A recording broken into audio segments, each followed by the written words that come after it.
What do you have any message for anybody on the Chicago Bulls about what you would like to perhaps see them doing in the wake of what's happening? One thing I would say, and I've been thinking about this, and I saw where LeBron signed a lifetime contract today with Nike, and I love it all. I love these young brothers getting their opportunity to create a certain amount of wealth. But my question becomes, how much is enough, and how much is how much? I can't tell nobody how to spend their money, first of all. I'm not trying to do that. But I'm also asking us to be conscious about the condition of poor people and condition of your people. So I know I can say things that Derrick Rose could never say, based not only on where I've been experience-wise, but based upon where he is in the game right now. He couldn't say boycott. I asked Magic and Michael to boycott in 1991 when we were facing the Lakers in the World Championship. I asked that. Wait, now, you asked Magic Johnson and Michael Jordan to do a boycott? Yeah, to boycott the World Championship because that's the only time that we have any power is that All-Star Weekend and during the playoffs. What was the issue? The issue was, the question at that point in time was black ownership, black general managers, and the like, black executives. So my position was, as 21 of the 24 athletes is black, ain't no other time when we going to have any say-so. So in 1963, Jerry West and Elgin Baylor threatened to boycott and sit out of the All-Star Weekend and the All-Star Game, and that made changes. They made changes immediately. So the thing becomes is, once again, harken back to what Missouri football players understood and still understand the impact of what your talent brings to the marketplace and what it can change. So I understood at that point in time, if the two MJs, Magic Johnson and Michael Jordan, decided to boycott, it would be some changes made, man. With a billion people ready to watch. All-Star Weekend coming up. If we want to make changes, let us boycott. Let us not only boycott as players, but let us boycott as a people and don't show up to All-Star Weekend. Let's sit home. Let's sit home and not watch the game. Let's sit home and not watch the weekend event. But let us sit home and strategize how we can utilize our human power to change the condition of our children. So let us have a book. Let us sit at home and have a reading and writing weekend and highlight our children and the highlights of what they're doing within the context of their little lives, as opposed to us spending millions of dollars with people who aren't caring about us, man. Right. It's about our consumer dollars. Were either of the MJs warm to the idea? No. It's too extreme. It's too extreme. Come on, how is this too extreme? Of course. Because why? Why is it too extreme? Because it's too extreme when we make a move, but it's not too extreme when we get locked out. Right. And you look when we get locked out. When do they lock athletes out? They lock athletes out during training camp in the early part of the season, because they know we're going to make that revenue up at All-Star Weekend and at the playoffs, even in the shortened season. Wow. So it's the economics of it. So for instance, you tell me, Dave, NBA gave Nike the contract for uniforms. They next in line. Are those jobs that's going to produce them uniforms going to be here or in China? Oh, no, they're going to be way overseas. Yeah. China or Southeast Asia. So now the question becomes, do we care about the future of children in America? Where are those jobs going? LeBron, you got a lifetime contract with them. Is that coupled with employing and creating manufacturing jobs in America with Nike to do some of that here? Yeah, that would be the step that athletes could leverage. Absolutely, particularly we don't have it. Come on, especially when you're in the catbird seat. Dwayne Wade did something similar to that. I think he had a Chinese company do his shoe, and he took it more on as a corporate type thing. But I don't know where it went. I don't know if it created jobs here. But if we ain't creating jobs and economic opportunities, man, we ain't worth our salt, because poverty is directly linked to violence and murder and mayhem. So if we drain the jobs out of Northbrook, if we drain the jobs out of Fairfax County, Virginia, let's see if them people going to do the same thing that black people's doing in their communities, man. Wreak havoc. You know? Yeah. Last question, Craig. First of all, thank you so much for your time, for your honesty. Man, I appreciate it, man. This is hot fire. But I wanted to ask you about the book. You're writing a book right now. Why did you decide to do it? When do you expect it to be out? And what do you hope its impact to be? Well, the reason is that when, the speculation of what happened with me going to the White House, people call me from 30 to do a piece, and it's been so much speculation as opposed to what actually went down from me. So I felt it necessary to do that, not only for that reason, but also to have a historical documentation for my children and grandchildren. What was going through your mind that morning when you chose to put on the dashiki, what you were thinking about when you were standing in the Rose Garden with the president? I mean, that took a tremendous amount of courage. Well, for me, it was, I'm a child of the Civil Rights Movement. I studied Black Studies at Long Beach State. Dr. King hero, Malcolm hero. So for me to go to the White House at that point in time, and it's a cultural imperative for me that we have to do whatever we can to be part of the solution. I had always been taught to write to congressmen, write to senators, so letters is something that I always written. And for me, the garment was part of going to a royal occasion and a regal event and dress accordingly. So from a African mindset, that's what I did. It's not so much of it being religious as it was cultural and my heritage, man. Did your teammates, do you remember any of them looking at you side-eye, or the coaches or anything like that, or the Secret Service? I won dashikis the entire playoff, so for my teammates and the staff and everybody else, it wasn't anything new other than it was something new on the national stage. And the fact that I had a letter to accompany what I wrote, that I think had, carried away. Because you're from Chicago. I mean, you're a Chicago guy, right? No question. This is home for me. And grew up watching the Bulls, Bears, Cubs, Sox, Hawks. So this is home, and to have had a chance to play a role on the first championship team was impactful. But I felt like Muhammad Ali, Jim Brown, Bill Russell, during their period of time when they understood the impact of what the value, the impact and value of what you were doing at the time and the stage that you were on, that you're not going to be on that stage all the time or have the visibility and the mass appeal that you have at that point in time. So it's necessary to do what you can with it. Your reaction to the anthem protest of Colin Kaepernick, and do you support his actions? Well, my initial reaction, I was excited simply because I think it's needed, things like that. I think it was going to spark a debate. It was going to cause people to look in a direction maybe that they were not going to be rushed to look into. And it's good to see athletes in particular speak out. We're sometimes encouraged to be silent. Our contracts and endorsements have somewhat become tools to keep us silent. And so I was excited that he took the stand, and I'm for him 1,000%, no question. Now, it's pretty clear what's pushed Kaepernick to act, the Black Lives Matter movement, instances of police brutality.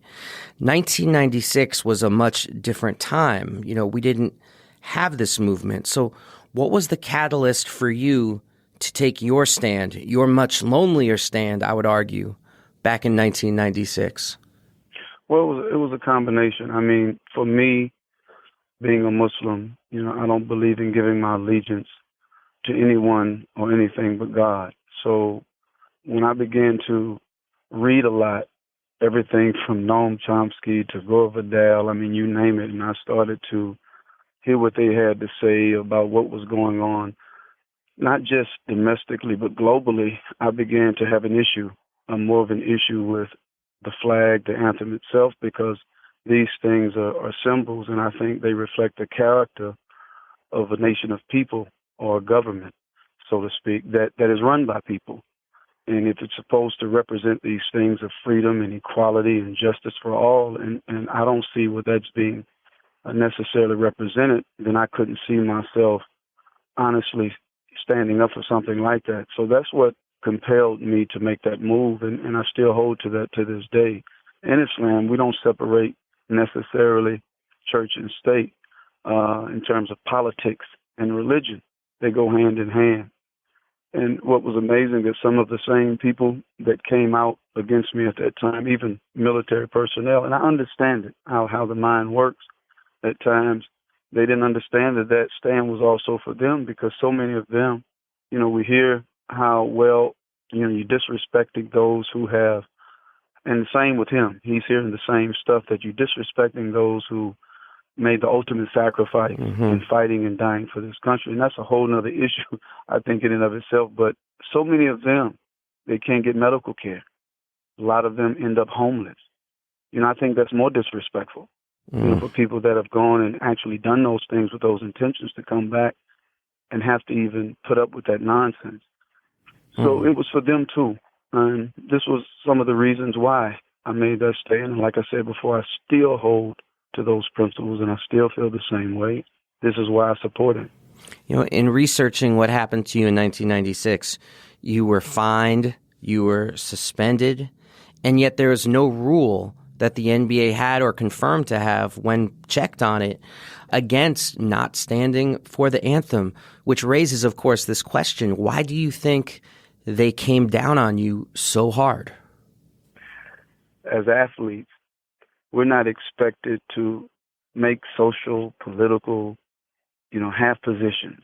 And it's okay. And I mentioned this before in the past. It seems like, you have people that literally, there are people on rape charges. That's okay. We can accept that. You have people that did other things. Those things are acceptable. But man, to be socially conscious, like Craig Hodges or whoever, to be politically conscious, this is unacceptable. So let's make an example to kind of discourage maybe other people from thinking the same thing.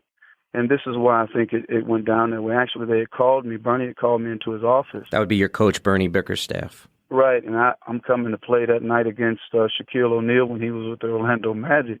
And as soon as I walked into the locker room, there was some stairs. I said, okay, I know something's going on. I had no idea. And the trainer, Jim Gillen, said, hey, Bernie wants to see you. So I go down, and he begins to tell me, say, well, hey, they want you to stand or they're going to suspend you. I said, well, Bernie, they tell them to do what they have to do. He said, well, some individuals want to speak to you. And they began to speak to me, and they began to try to convince me to stand without getting into the whole story. And I just told them, well, listen, this is my position. Do what you have to do. And I'm so naive at the time. I'm like, well, look, can I go now and get dressed? He said, no, you're suspended now. I said, now? He said, yes. I said, well, can I put my clothes on and go support the team? No, you're not even allowed on the premises. You can't even be on the premises. I said, okay. So I left. And then that's when it hit the news, and the rest is history. Yeah, and as people should realize, as we're talking about this, you're what, 25 years old? I mean, you're still a very young man in the middle of this storm. Yes, sir. How much of that do you think was NBA Commissioner David Stern? And do you think a player today in Adam Silver's league, where he's clearly trying to step a little more gingerly around these kinds of political issues, particularly issues involving racism and black politics, do you think the same thing would happen to a player today who did what you did then? I think a lot of it was David Stern. A guy at the time who was involved heavily with what was going on was Sharif Nasir. And they had, before that, fined me like $1,000 because my emblem wasn't showing. They said, we're going to fine you $1,000 per sock if you don't show your emblem. Per sock. NBA emblem, when we were playing. Now, there were other athletes who their socks, the emblem wasn't showing. So they were aware of these rules. Well, when we called, he called, and I think it was Rod Thorne at the time.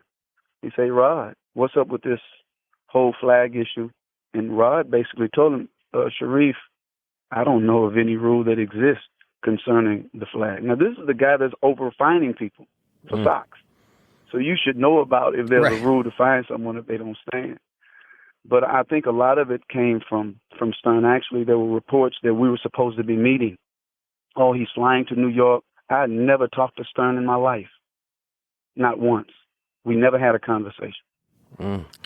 So, and a player today, do you think they would face a similar backlash, or do you think because of the Black Lives Matter movement, because it's Adam Silver, not David Stern, do you think they'd get a little more leeway, certainly, than you got? I think so, too, because I think times have changed. You look at the power of social media now.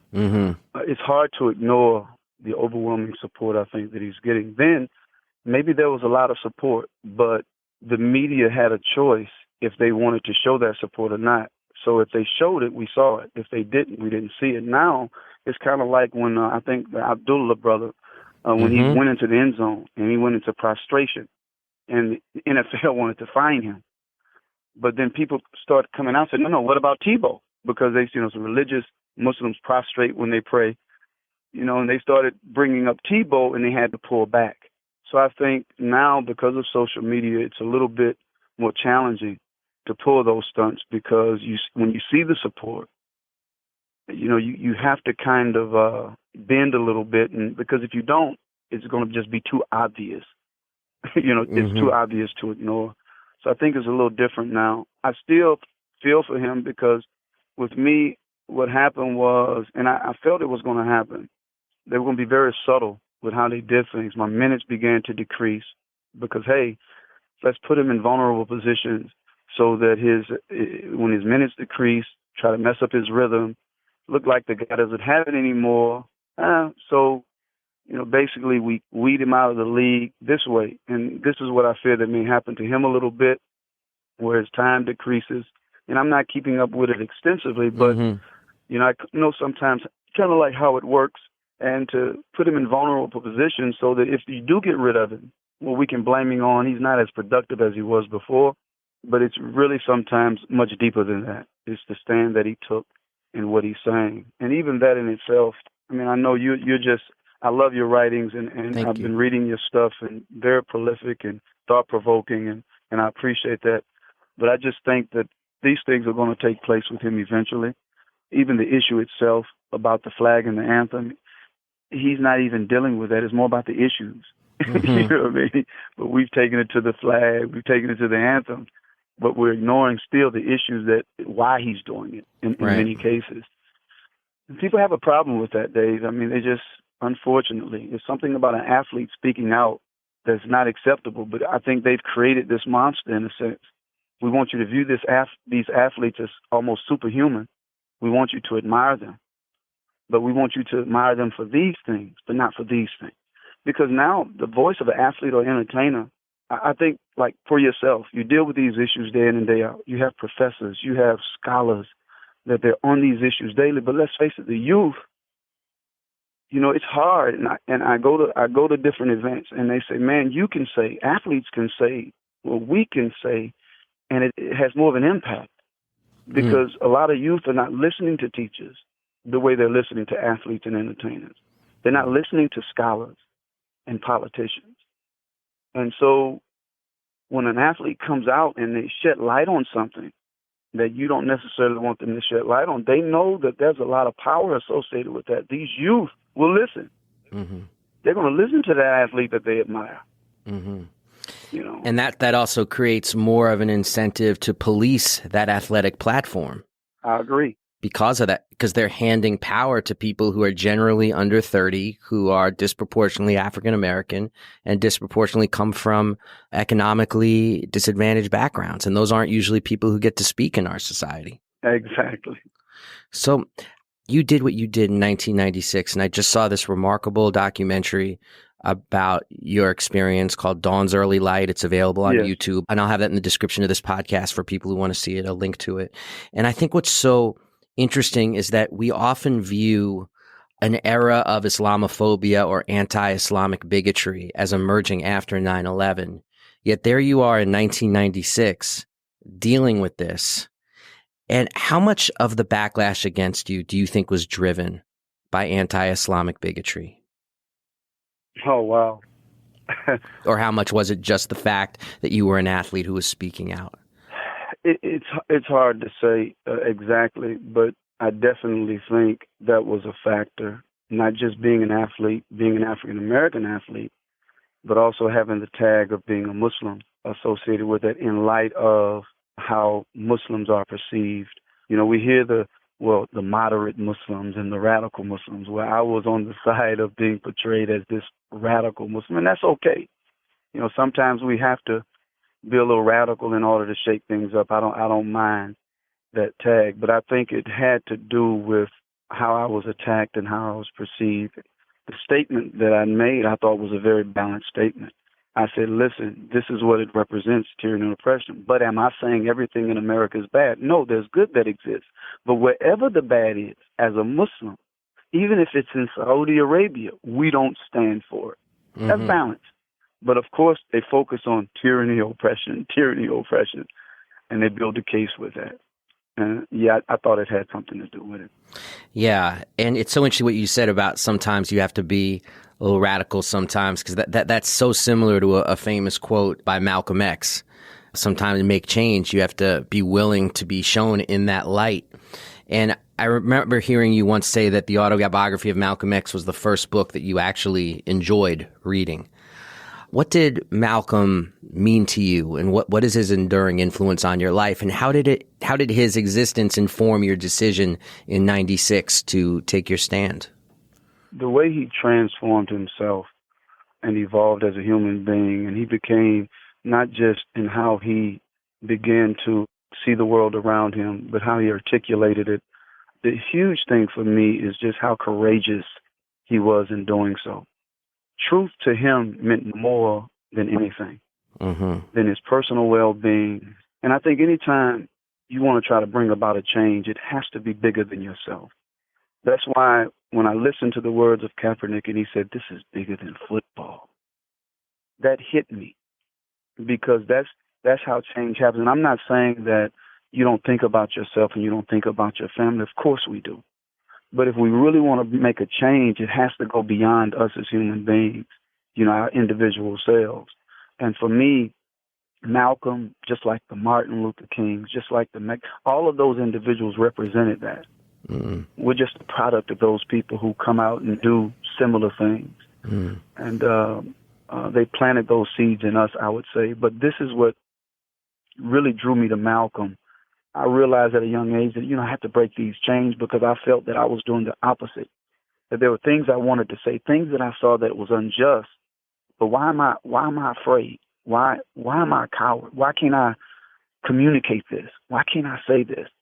And I had to slowly begin a process of doing that, which eventually led to the flag. And you know, I mention this all the time because I love this woman and her writings. You know, Arundhati Roy, the Indian political activist author, and she said, once you see something, you can't unsee it. So to be silent, to say nothing, is just as political an act as speaking out. Either way, you're accountable. Mm. You know, so we're not saved through our silence. Actually, you know, the politics of silence is a negative one. We're still accountable. And I said, I don't want to be on that side of history. Yeah. You know, I want to stand up for principles, and I want to live and die with a free conscience and a free soul, whether anybody likes it or not. And I'm not always going to be right. Mm. I'm not always going to be eloquent. But, you know, I'm always going to try my best to stand up for what's right and what's just, whether people like it or not. And so I began that process, and that's where it is taking me, and I don't have any regrets with that. Despite all of the backlash and all of the setbacks, like one brother said, he said, a setback ain't nothing but a setup to come back. So that's the way I'm looking at it. Nice. You certainly did not have a lot of peers in 1996, a lot of fellow athletes to draw inspiration from when you took your stance. I mean, you really were a man apart at that time. Did you have any athlete activists from history, though, who inspired you, who you thought about, who made you want to take that stance in 1996, who made you feel like that you were a link in a chain, a part of a tradition that was bigger than you in sports? Oh, my goodness. Muhammad Ali. Ali front and center. Yeah, no question. Muhammad Ali also represented those same things. I mean, he was courageous. He was fearless. He spoke his mind. didn't care what you thought as long as he felt he was doing what was right. And I say that in context. We always care. But when it's all said and done, listen, if I believe that I'm standing on the ground of truth, then it is what it is. You're just going to have to not like it, but I have to stand on that. He was definitely the athlete that if I looked at, because growing up and seeing him, not just fight, but just his character, definitely was a major influence. And even now, when I think about people like Paul Robeson and stuff that he had to go through, there was a lot of athletes, the Carlos, those brothers in terms of the Olympics. They paved the way, and we have to respect that. You can always find someone will say, hey, man, when you did it, Mahmoud, it was tougher than when Kaepernick did it. Then somebody can say, hey, but when Ali did it was tougher than you did it. Then somebody can say, man, well, when Paul did it, tougher than Ali did it. Well, shoot, when Nat Turner did it. So we can always go back and find that. But the key is that there's somebody that's always there standing up and trying to be a voice for what's right. And we got to appreciate it. We might not appreciate it now, and that's the sad thing. Sometimes we appreciate it years later. But hopefully we can reduce that time and we start appreciating it a little bit sooner than maybe 30, 40, 50 years later when these things happen. But I think social media now definitely helps because you can't ignore the support now. Right. That's out there. You have this young lady now, I think she's a soccer player. Yeah, Megan Rapinoe. Ended up supporting him. This is beautiful. You mentioned something earlier that usually it comes from those segments of society where people have, the ghettos and people have been deprived where they make these type of stands. It would be beautiful if we can have people like her on the European side, because everybody's being affected in some way, shape, or form. And to show that support, it would be a great thing. A great thing. That's what solidarity looks like. Here's a quick clip from the documentary Dawn's Early Light about the life of Mahmoud Abdul-Rauf. Investigators are claiming arson in the early morning blaze at the home of Mahmoud Abdul-Rauf. The house, which was under construction, was significantly damaged. However, no one was injured. Abdul-Rauf, who was formerly known as Chris Jackson, returned to his hometown of Gulfport in 1998. He is currently a leader in the local Muslim community. Abdul-Rauf believes the fire was racially motivated, claiming he found graffiti spelling out the letters KKK on his property. Thinking about your life, thinking about you growing up in Gulfport, Mississippi, there's this history of the Ku Klux Klan terrorizing your hometown. And right now we're seeing this normalization of white supremacy through the Trump campaign. And I want to know if you had any thoughts about how to survive and combat this kind of organized white supremacy. Wow. That's a heavy question. I'd have to put some thought. I mean, It's easy to say, first we have to become aware of these things and have the information and the knowledge and education. That's the easy answer. I think also from maybe an economical standpoint, being able to establish ourselves on an economic level. Economy is a big part of it. Education and knowledge is a big part of it. I hear a lot when people, they're quick to say, well, at least it was a peaceful protest. And, people may not like what I have to say, but, there's so much violence out there. In particular, as Kaepernick said, in relation to police brutality, for example. People are getting killed right and left for having packs of cigarettes in their hands for very, very minor things. And my question would be, well, and I don't want to use the word violence because I know sometimes that can be taken out of context, can be looked at as out of control. But at some point, we have the right, we don't need a piece of paper to tell us this. We have the right to defend ourselves as human beings in this country when we're threatened. And sometimes it takes to go to that next level for people to hear you. Even I think in the Declaration of Independence or the Constitution, it says the government doesn't fulfill the objectives that it's supposed to fulfill, then we have the right to change it by force. Even in this country, if you see someone being attacked or what have you, there's an injustice occurring, you could make a citizen's arrest. So there's a physical confrontation there. So let's just face it, history is this way. Not everything, when you're dealing with persons from a position of power concedes nothing but power, they're just not going to give it up. Just having dialogue and sitting at the table all the time. We would love to think that this is the case. I take offense to that, trying to pacify us. Well, okay, I agree with you, but I don't like the protest. Well, how are we supposed to protest? Craig Hodges, I love Craig Hodges. He said something on one of your interviews, and that armed conflict won't do it.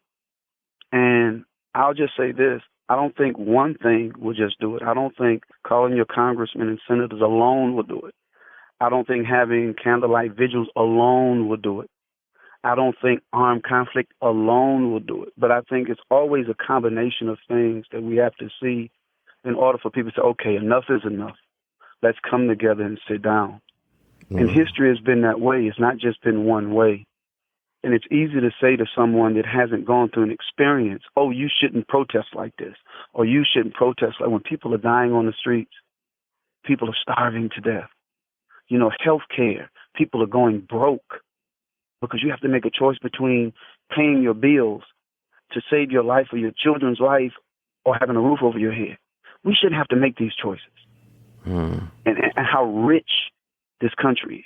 We shouldn't have to make them. And it bothers me every single day I wake up and I hear these stories. So at some point, look, people are just not going to sit back and just keep praying about it. It's like Frederick Douglass said, I prayed for freedom for 20 years, and I never received an answer until I started praying with my legs. So at some point, you got to say, you know what? Prayer alone ain't going to do it either, if that makes any sense. Yeah, it makes all the sense in the world. People are definitely going to want to know what you're up to today, how you're filling your days, what you're doing. So what is life like now for Mahmoud Abdul-Rauf?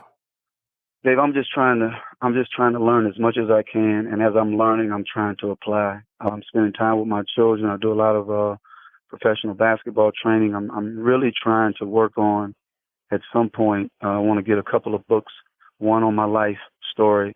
I'm doing a lot of work with a group, the Mahmoud Foundation. They do a lot of work in not just Somalia, but building wells and hospitals and educational facilities. But I'm just trying to do as much as I can so that hopefully I can leave a legacy worth leaving, of being a benefit not just to myself and my family, but just to society at large. I'm just trying to figure this whole thing out as I go.